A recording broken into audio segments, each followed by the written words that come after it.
later, and immediately when we walk through this area, we are already in the middle of the Spahn ranch. So this ranch was kind of a movie ranch, right? So they made movies here, like TV shows like Bonanza, and a lot of movies happened here. They made so many stuff here. But in the 70s, in the year 1970, everything burns down. Was it on purpose to make all the people were coming constantly to watching all this stuff, or whatever? They burned it down completely. And yeah, it's kind of scary to walking through this area, and we want to watch and find something. It's like some stuff probably from the past. Do we find something here from Charles Manson and his hippie community? So it's really scary to walking here around and figure out what's going on here. So here it's kind of a little river from the past. Probably the horses were drinking here. So we have all stones, and we have all the trees, and some of the trees, it's very interesting. You can see they were shooting to the trees and the bullets, and here we go and see, and that was really amazing to find it. The cave, the Manson cave. Here was a picture from the Time magazine.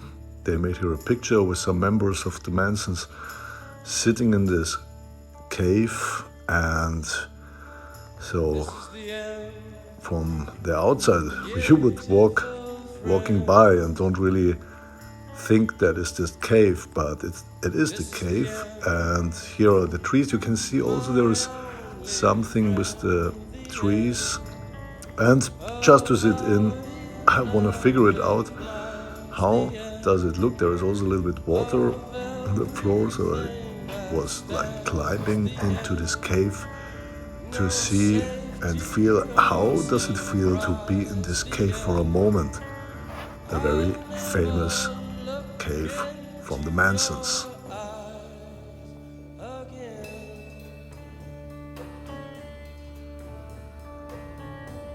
Exactly the same position. So the camera, they put the camera in the same position, and here you go.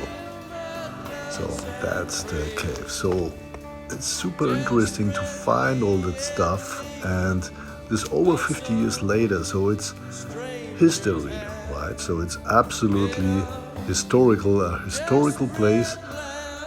And I find also, I tried to explain it before, that in these trees you see always stuff inside the trees, like bullets in the trees, because they were training for shooting, right? They had guns, they had weapons, and here I found also this amazing stone. And on this stone, the signs Charles Manson, and this cruise he had on his head. Also the members had the cruise on the mat, and here you can see probably also the burned tree, a little bit damaged from the fire, probably from this burn from the ranch. And yeah, here you also can see the stuff in the trees, like bullets. All the trees, you always can find some bullets. And also, of course, they try to make signs in the trees. So it's kind of peacefully and also lovely, but also kind of strange to walking through that area where the members were walking. And it's also scary what's going on here in this time. So he was very manipulative, right? Charles Manson was very manipulative. He was tricking the people. He was giving them LSD. Of course, he by himself also did LSD and other drugs, but he was always a little bit more trying to manipulate the other ones. And he always found also this kind of woman They had also a hard past behind them, so he was able to manipulate them. And yeah, very amazing and peacefully, these trees. And when you have a chance to find this place, have a walk through this place. I go back again to that stone. We always can find some signs, Manson, and again, Charles Manson. They tried to put something away from that stone, that's why he's so damaged. I don't know if it were like probably fans to say, I want to have a piece of that stone, because Charles Manson was sitting on the stones all the time to play guitar and made his speeches to the people. Oh, probably they planned it here, this brutal mode, this killing. And here we find also some kind of cord or like metal cord inside the tree, and probably it was a little bit of that. I don't really know if it have to do with that or not, but for sure they chilled here all the time. They had here a lot of time, spent a lot of time here, and yeah, it's super crazy and super weird that he was so manipulative to them. Everywhere you have these rocks, and for sure they were walking through, and on the other side there is also a sign that's a private area, so you technically cannot go more here, but from the street where I was going on the opposite side, you almost don't find it. So it's a little bit tricky. I have to compare to other old pictures I've seen where the police standing there, and from the backside what you can see from the police cars, I figured out, okay, that must be the spot, and luckily I found it. So this is 2022, like over 50 years later. They started 1967 to live there, and 1969 happens with the murders, with the killings to Sharon Tate and to 4 other people, like 5 people died. Very, very extremely hard and like never seen before. This is absolutely mystical, and nothing happens before, so nothing was like before. So the Beatles song Helter Skelter was also a track. It never happens a track like this before. The Beatles, before they were singing like Obladi Oblada, then they did this Helter Skelter. I don't want to blame the Beatles now, but it was kind of interesting, this White Album with songs like Revolution 9. When you really hear that song, you will stop after 2 minutes because it's really hard to go through. You will say, oh my God, what? It's only sick, right? It's so hypnotic, but also for sure not a good vibe behind it, right? So Charles Manson, for him it was in his sick brain.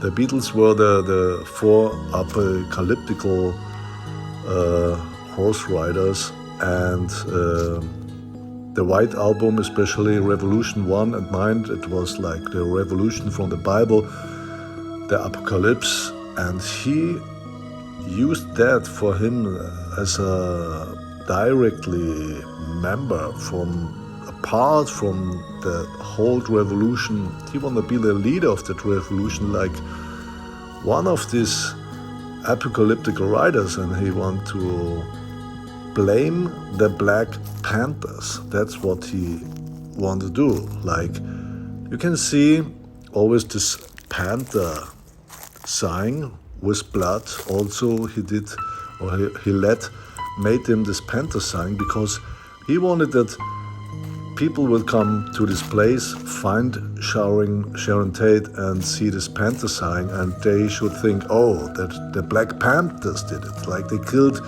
this white blonde woman. So And when this would become in the media, oh my gosh, to this time there was such a racist state, so they had all the street fights between black and white people. Oh my gosh, so Charles Manson really tried to manipulate the masses that it would become almost like a new world war, but in LA should start, and he wanted that they will probably kill a lot of black people, only because of his kind of trick. But luckily they found them. They found Charles Manson and his family members. They really could found him. And so here we go back on the street. So I just run a little bit back to the car. When you drive here, because on the right side you don't really can see that here was the Spahn ranch, or the Charles Manson's ranch. And we go a little bit through the history moments now. We see here Axl Rose trying also a little bit to provocate with Charles Manson. For me it was always a little bit weird, but he was only kind of provocate, right? And we have the situation that the 9-inch nails front singer, the leader, was buying the house where they murdered Sharon Tate. So he was buying that house, and in this house, a little more weird, I would say, is that he made his studio in that house. So he was producing his albums in the house from Roman Polanski where they murdered Sharon Tate. So that's super, super weird and also kind of scary. And so he was also a good friend to Marilyn Manson. So he and Marilyn Manson, they were also kind of producing there, right, in his house. So also on his album, there are tracks with the name Piggy. So he made it also in his tracks, and we can also see like they were kind of provocate, but also we never know what's behind it, if they meant it serious or not, but they were kind of playing with this stuff. And this is what me let think about it. Is it really good to listen music like this when there is so much stuff behind it, kind of manipulative? So when weak people hear that music, they probably do crazy shit out there, right? And I don't want to say you have to believe to the devil or not, because it's everyone owns a thing, but the greatest trick the devil ever pulled was convincing the world he didn't exist. Right, and this is kind of true, probably, right? We never know. So the best thing, from my opinion, is would say, okay, take care a little bit of what you watch, take care a little bit of what you're listening to. It always has an effect. Not everything is good out there. This is a photo from 2017 from Charles Manson. He was dying also in the year 2017. Here are the last pictures from a little documentary. And yeah, I hope you're doing good. Take care of what you're listening. Take care of what you see. Take care of your friends and your family. And bye-bye.